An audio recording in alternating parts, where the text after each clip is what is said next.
makes the argument that the Southern African Development Community, SADC, will benefit greatly from the anticipatory governance, or AG approach, or philosophy if you want, because it offers an opportunity and tools for peace and security decision makers in our region to better plan for uncertain futures.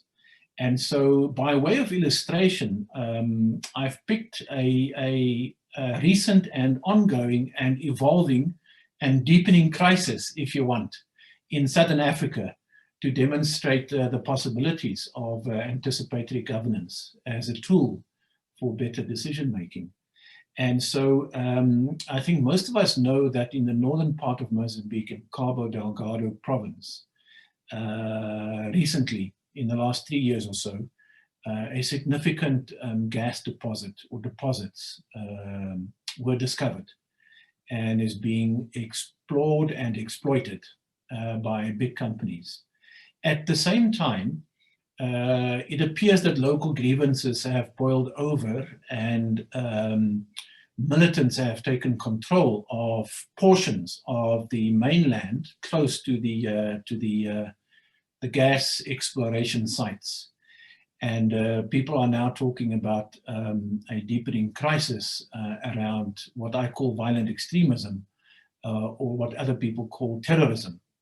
Although I must immediately say that this insurgency in Cabo Delgado is multidimensional, very complex, and marked by uncertainty. And in fact, let me say for the record that that many narratives try to simplify the matter, and that doesn't help, because the solution will have to address the complexities of the situation. So years of neglect by the government of Mozambique have resulted in what we call an ungoverned space, or the absence of administration and law and order. And that offers the ideal context for the exploitation by criminal elements, and with the ready availability of an extremist ideology and the arrival of these foreign companies to invest in gas, the scene was set for violent confrontation. So civil society has been mapping out scenarios in the hope of influencing SADC's strategic policy choices. And there are three scenarios that have been developed. The first one is an emboldened insurgency in Cabo Delgado, in the northern part of Mozambique. And that's the scenario that speaks to present realities. Militants increase their recruitment, they acquire more resources, they recover and learn from their behavior, they capitalize on government's inability to counter, and in fact, government's alienation of the local population. And the overly securitized response by government plays in the hands of the violent extremists or the radicals. And the humanitarian situation under this scenario deteriorates quite fast. 700,000 to 1 million people might be internally displaced by the end of the year. The second scenario is the worst case scenario, where there's a contagion effect of the insurgency with ISIS backing. So in this scenario, the Islamic State Central Province claims to be the owner of the violence and the narrative of what's happening in that part of Cabo Delgado. And they build on an alliance of convenience between ISIS itself, illicit business, and local armed groups to create a sort of a proto-state in Cabo Delgado. But it's really, the scenario suggests, to counter the emergence of new private interests who want to profiteer from the gas finds in Cabo Delgado. The knock-on effect of this scenario, of this situation, is that these dynamics reawaken old historic rifts and disagreements in central and northern Mozambique, further complicating the matter. The third scenario is perhaps the best case scenario, where the insurgency is contained. So the violent extremists and the criminal elements overextend themselves, they alienate the local population, and government manages to contain the threat. They address the root causes of the insurgency at community level. They improve service delivery, access to employment opportunities, and they begin a process of de-radicalization. And then finally, all three scenarios must be seen against the prospect of the Iraqification or the internationalization of the insurgency or the conflict in Cabo Delgado, whereby foreign interests are drawn towards the conflict in an attempt to gain from it or to advance their own interests, whether it's business or governments or other radical forces elsewhere on the continent or even further afield.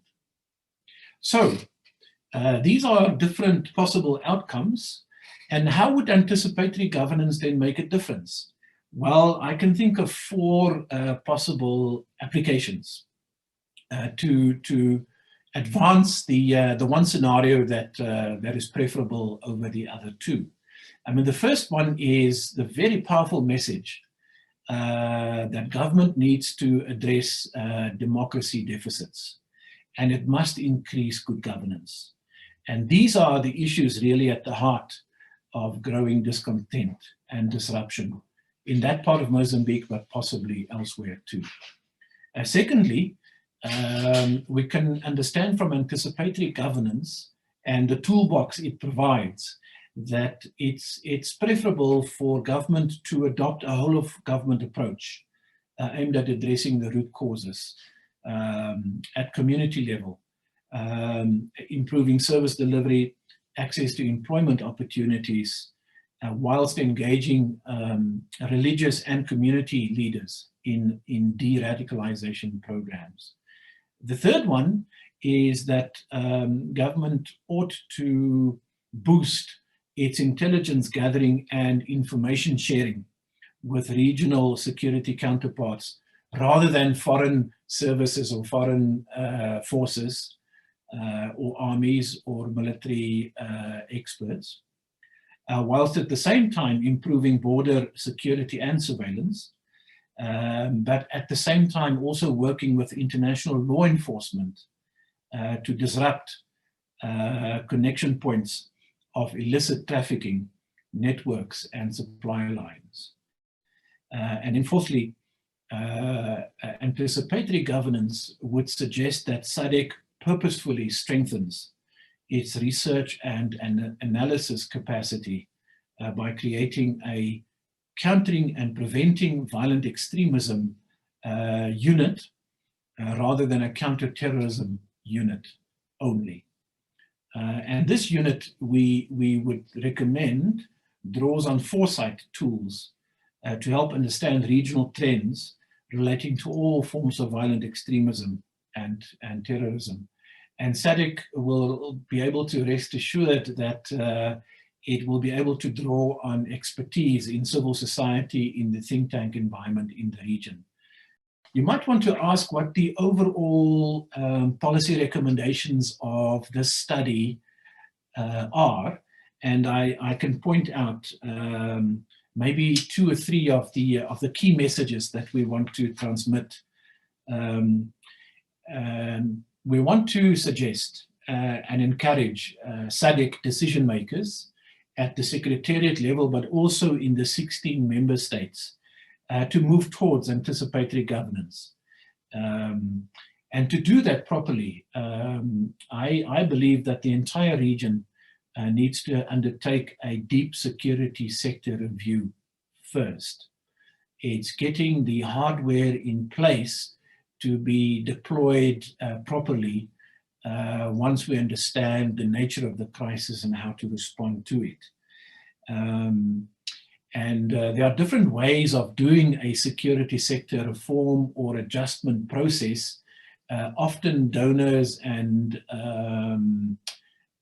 international cooperating partners bring a template and suggest how this must be done. I take a different view. I think that local ownership and participation by governments are critically important in the process. We don't need to hire experts from the outside. In fact, the African Union has developed a policy framework that suggests that African countries and regions undergo this from time to time. In SADC, we haven't done that. And it's now time to do this as a precondition for establishing anticipatory governance and formulating and navigating complex priorities. I believe that a reformatted security sector is key to the logic of an integrated development plan for the region. Peace and security and democracy and development are mutually constitutive. The one needs the other. The one cannot do without the other. And so how do we do this? In our findings, in our paper, we suggest that the SADC Secretariat ought to establish a regional task force supported by a coalition of willing donors to design and oversee the implementation of such a process. And such a process must start at the national level and include a needs assessment that will lead to a national security strategy, whether a new one or a refined one, underwritten by a sound legal framework. And so finally, for SADC to embrace anticipatory governance in the quest for a preferable future, a vision where the region integrates in the quest for development and democracy and stability.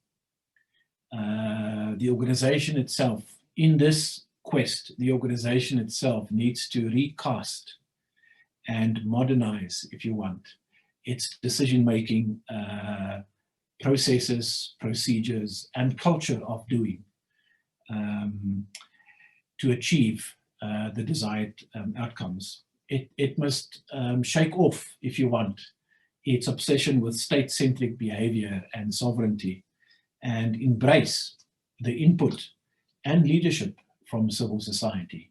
In fact, I would recommend in my final sentence that SADC constructs a new social compact between governments and the citizens of the region in the quest for a stable and prosperous future. And in the process, the philosophy of anticipatory governance and the toolbox that it provides in helping it to navigate in increasingly troubled waters is what this paper is really all about.